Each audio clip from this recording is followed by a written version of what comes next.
व्रत का जो नियम है वो एक ही नियम है जो शिव महापुराण के अंतर्गत है। सुबह पूजा की थाली लगाई है। 5 व्रतों का विधान है, छठा व्रत का विधान नहीं। कितने व्रत? 5। सुबह पूजन की थाली लगाई है। पूजा की थाली, अभिषेक का सामान सब लेकर आप मंदिर में जाइए। शिव मंदिर में जाकर बाबा का जल अभिषेक पूजन करिए जिस हिसाब से आप करते आए हो। पूजन की थाली में सामान उतना रखना जो शाम को भी आपके साथ चला जाए, अलग से नहीं रखना पड़े। अलग से केवल शाम को दिए रखो, जल रख लो थोड़ा सा, और बाकी का जो मिष्ठान आप तैयार करोगे बस वो, बाकी का चंदन नबीर गुलाल ये सब सुबह की थाली का रखिए, थोड़ा फल जो भी रखना। सुबह पूजन करो बाबा का, निवेदन करो, घर आ जाओ, थाली को ढक कर रख दीजिए। शाम को जब जाओ कोई प्रसाद उतना ही बनाओ जितना भगवान के लिए बना रही हो। ये नहीं कि खीर ज्यादा बना ली तो आधी हम यहां ले जाएं और आधी घर के लिए छोड़ दें, नहीं, उतना ही बनाओ जितना भगवान के लिए जाएगा, जिसमें से 3 हिस्से होंगे। एक पात्र में भरकर ले जाओ, दोने ले जाओ, कटोरी ले जाओ, प्लेट ले जाओ, जो तुम्हारी मर्जी पड़े, कागज ले जाओ, जो तुम्हारा मन पड़े वो ले जाओ। 6 दिए लेकर जाओ, बाबा के मंदिर में जाकर पूजन अर्चना करो। शाम को अभिषेक नहीं करना है, केवल छींटा देना है। थोड़ा सा जल जो बचा हुआ है उसमें से थोड़ा थोड़ा छींटा देकर, जल का थोड़ा सा छींटा देकर पूजन आदि कर कर, जैसी पूजन सुबह करी वैसे ही भाव से पूजन करो। 5 दिए थाली में से नीचे रख दो, छठवा दिया भी नीचे उतार दो थाली में से। 5 दिए लगाना जब प्रसाद के 3 हिस्से पूरे कर दो, प्रसाद के 3 हिस्से रख दो नीचे, फिर दिए लगा दो 5। एक दिया उठाकर जिसको जलाया नहीं है वापिस अपनी थाली में रख दो। 5 दिए प्रज्वलित कर कर बाबा को निवेदन कर दो, बाबा आज मेरा पहला पशुपति व्रत है, इसको स्वीकार करना। दिल से बाबा इस कार्य के लिए मैंने करा है, इसको स्वीकार कर लेना। बहुत सुना बाबा पशुपति व्रत में कर रही हूं, मैं भी पूर्व में ना जाने कितनी योनियां ली होंगी, कौन सा मैंने बेकार कर्म करा होगा जो आज मुझे दुख भोगना पड़ रहा है। इस दुख को आप मिटा सकते हो क्योंकि आपका नाम पशुपति नाथ है। आप इसको मिटाइए, विनय करो, बाबा से विनती करो। एक दिया, एक प्रसाद का हिस्सा थाली में लेकर आ जाओ, बाबा को निवेदन कर कर, बाकी का वहां छोड़कर एक दिया, एक प्रसाद का हिस्सा लेकर आ जाइए। एक दिया, एक प्रसाद का हिस्सा लाए, घर के अंदर प्रवेश करते समय सीधे हाथ की ओर बैठकर अपने घर की ओर मुख कर कर सीधे हाथ की ओर उस दिए को घर के बाहर प्रज्वलित कर दो। भगवान से विनती करो, भोलेनाथ आप मेरे घर में प्रवेश कर कर मेरा कार्य सिद्ध करें। बाबा को निवेदन कर कर अंदर जाइए। भोजन करने से पहले जो मीठा है, एक हिस्सा प्रसाद का है, उसको खा लीजिए। उस हिस्से में से किसी को नहीं देना, चाहे घर में बच्चे हों चाहे बड़े हों। उस प्रसाद का हिस्सा केवल तुमको खाना। पहले प्रसाद खाइए, उसके बाद में फिर भोजन करिए। एक समय फलाहार कर सकते हो, दूसरे समय भोजन कर सकते हो। इसमें जरूरी नहीं कि आपको मीठा ही खाना है। शाम का जो प्रसाद बनेगा वो मीठे का ही भोग लगेगा।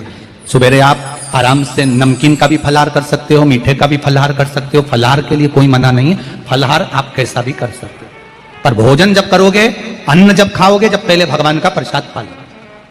4 पशुपति व्रत पूर्ण हो, बीच में अगर कहीं रजस्वला धर्म आ गया, आपको पूजन नहीं करना है, घर में कोई सूतक सावड़ आ गया या कोई व्रत फंस गया, एकादशी आ गई या कोई व्रत आ गया, तीज आ गई, चतुर्थी आ गई, जिसका व्रत करते हुए आए हो, तो पशुपति व्रत उस दिन मत करो, फिर अगले सोमवार कर लेना। 3 हो गए, एक रह गया बीच का, उसको अगले में करो, वो चौथे में गिनती में आ जाएगा। 5वां छूट गया, कोई बात नहीं, 1 महीने बाद तो होगा, 8 दिन बाद तो होगा, 15 दिन बाद तो होगा, फिर उसको गिन लो, 5वां हो जाएगा। महाराज ऐसे 5वां व्रत जब आए, 5वें व्रत के दिन शाम को जब पूजन करने जाओ, एक श्रीफल, कुछ रुपए, 11 रुपए आदि जो भी है, नारियल पर रखकर बाबा को विनय कर कर, बाबा आज मेरा पशुपति व्रत पूर्ण हो रहा है, आपकी कृपा हो, मेरी झोली भरना बाबा, विनती करो। और वो श्रीफल रुपया रखकर 5 दिए लगाकर, एक दिया वापिस लेकर, एक हिस्सा प्रसाद का लाकर देहली पर अपने वही दिया लगाकर अंदर प्रवेश कर कर भोजन ग्रहण करो। बाबा को निवेदन कर लो। पशुपति व्रत का कोई उद्यापन नहीं है, पशुपति व्रत का एक ही उद्यापन है, जो श्रीफल और 11 रुपए आपने मंदिर में रखे हैं, वो उद्यापन के भाव से रखे हैं, भगवान को नमन कर कर रखे हैं। ये पशुपति व्रत। अब दुनिया के लोग इसको पशुपति व्रत को कहीं इतनी बत्ती लगा दो, तो इतनी बत्ती का दिया लगाओ, तो ऐसा करो, तो गलत। उसका नियम जो है वो एक ही, उस नियम के अलावा कोई नहीं। आप प्रेम से करो, स्नेह से करो, उसको दिल से विचारो, मन से विचारो। शंभो शरणे पड़ी, मांगू घड़ी रे घड़ी, दुख काटो दया करी निदर्शन।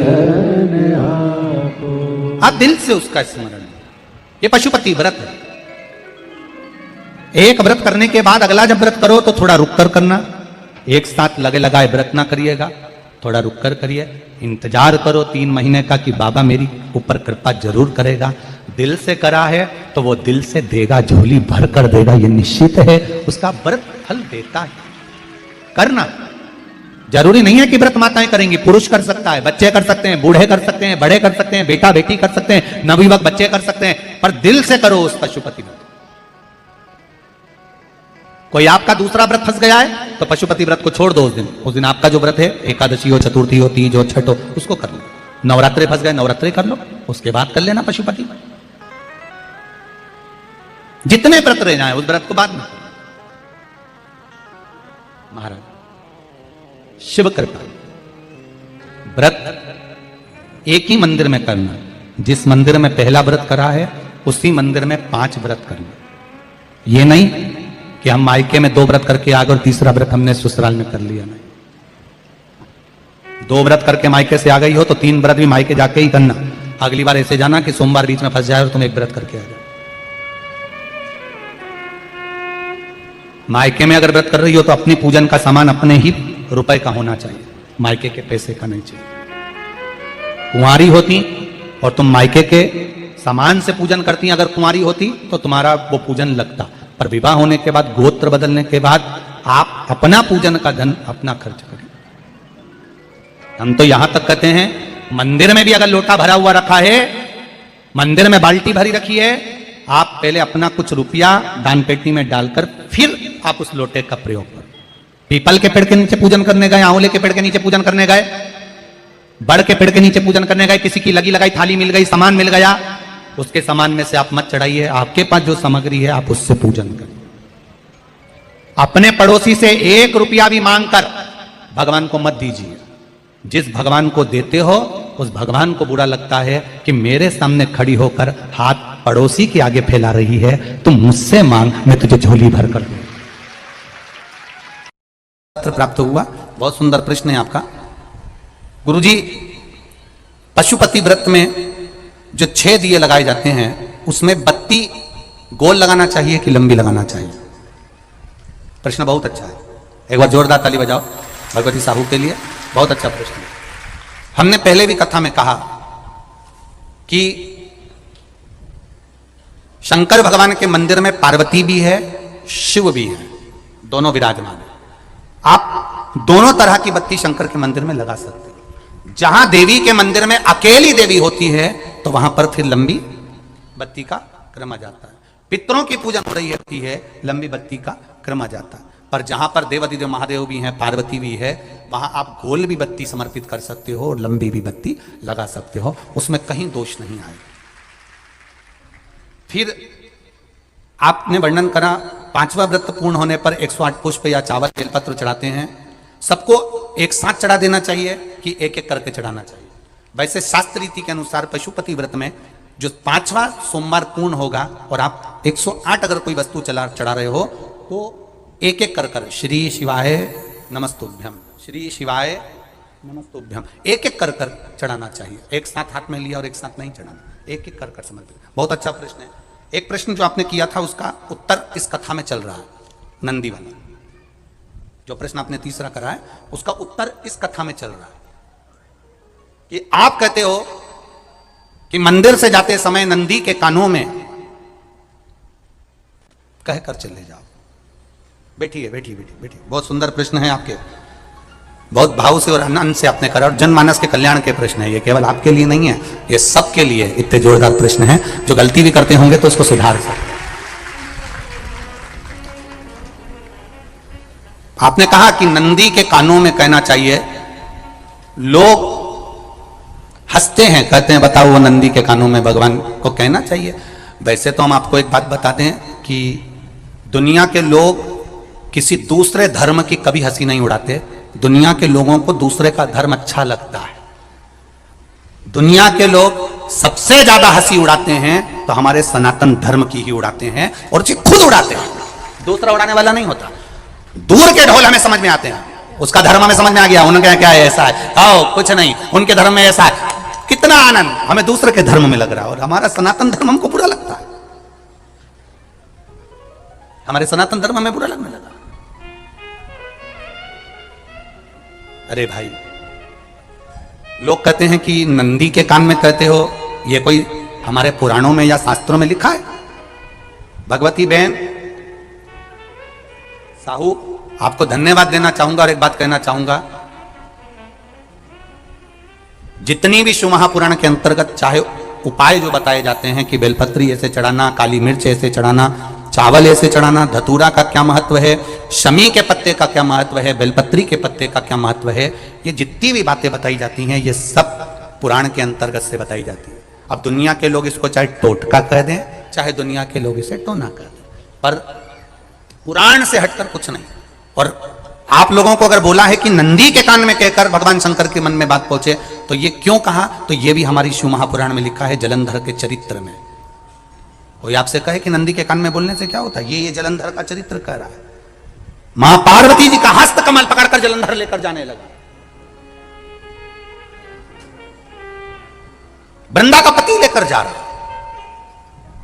वृंदा तो भगवान की भक्ति में लीन रहती थी, उसको तो जलंधर को सबसे ज्यादा तकलीफ थी नारायण से, पर शिव के पास आ गया, क्योंकि ईर्षा प्रवृत्ति अभी कथा में कहा, कोई कोई ऐसा होता है जिसको तुमसे बेर नहीं होता तो भी अंदर से ईर्षा जाग जाती है, कोई कोई ऐसा होगा जिसको अंदर से ईर्षा जागती है, अपने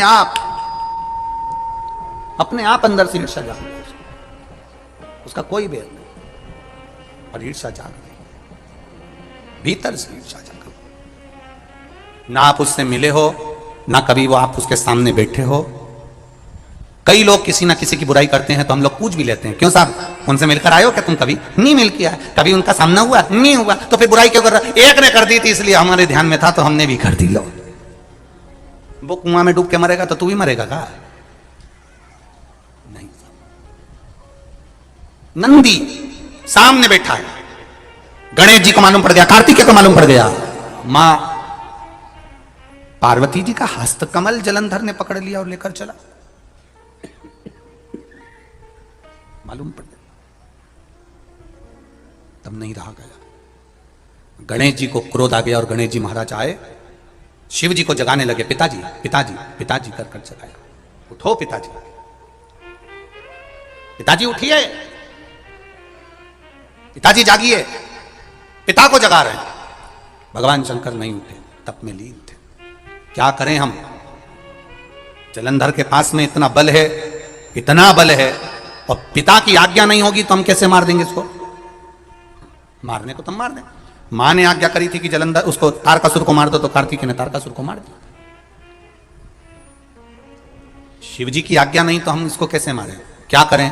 सब कुछ गणेश जी ने देख लिया, शंकर जी के ऊपर बहुत बहुत बहुत बहुत प्रार्थना कर कर देख ली, पर शंकर जी नहीं जागे। तब आखिरी में विनायक ने, गणेश ने, जितने लोग आस्था चैनल पर कथा सुन रहे हैं, जितने लोग फेसबुक यूट्यूब पर कथा सुन रहे हैं, इस बात को याद रखना कि नंदी के कान में कहने से क्या होता है वो ये इस कथा से सीख लेना। आखिरी में गणेश जी को लगा किसको कहूं, शंकर जी भी तप में हैं, नंदी भी तप में हैं, मैं किसको कहूं? शिव जी को कह के कर थक गया, पिताजी को बोल बोल कर थक गया, पिताजी जागते नहीं। अब मैं किसको कहूं ये बात, किससे कहूं?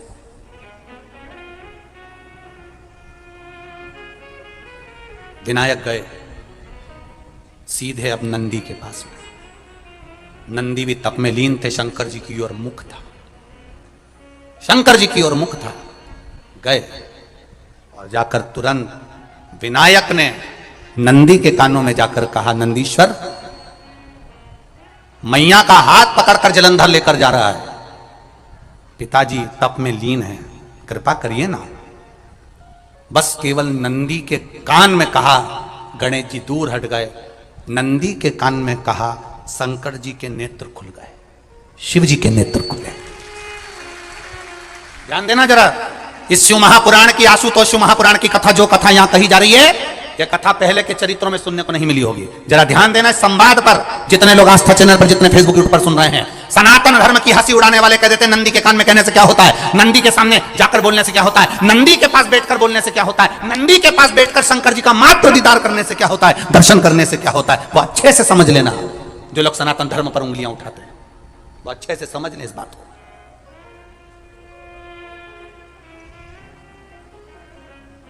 क्या होता है, नंदी तप में लीन, शिवजी तप में लीन, शिव नहीं उठ रहे, विनायक ने नंदी के कानों में जाकर कह दिया, नंदी के कान में जाकर कहा, नंदी के नेत्र नहीं खुले, नेत्र किसके खुले, जम के बोलो, महादेव के खुले, शिव जी के खुले।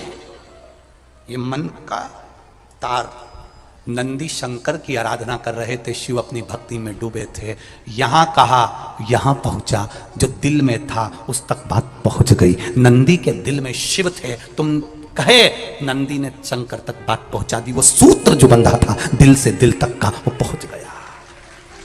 वो सूत्र जो दिल से दिल तक बंधा हुआ था, मन से बंधा हुआ था, खबर वहां तक पहुंच गई, खबर पहुंच गई।